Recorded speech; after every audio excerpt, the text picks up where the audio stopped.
Savol. Assalomu alaykum ustoz. Maida surasining 114-oyatidagi bu kun bizlarga va bizdan keyingilarga bayram bo'lib qolsin degan kun qaysi kuni? U kun bizning bayramimizmi? Javob. Va alaykum assalom. Bu hayit qilingan kunning qaysi kun ekanligi aniq emas. Xristianlarmi buni aniq bilmaydi. Hatto xristianlar bu vaqalikni o'zlarining kitoblaridan topolmaydi. Lekin xristianlar Isa alayhissalom havariylari bilan Fisah hayiti arifasi kechda dasturxonda birga tamoq yegan. Isa alayhissalom shu kunning ertasi Kristga esilgan deb qaraydi. Balkim shu kun Fisah hayiti kuni bo'lsa kerak, lekin xristianlar bu kundan keyingi 3-kunni Isa alayhissalom qayta tirilib qopgan kun deb qiyomat hayiti qilgan.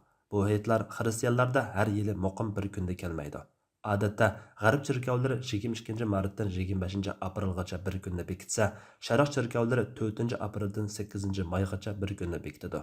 Hayitdan burun 50 kun ro'za tutadi. Yahudiylarmi 15 apreldan tartib 7 kun Musa alayhissalomning Bani Isroil qavmini Misrdan qutuldirib elib chiqqan kun deb hayit qiladi.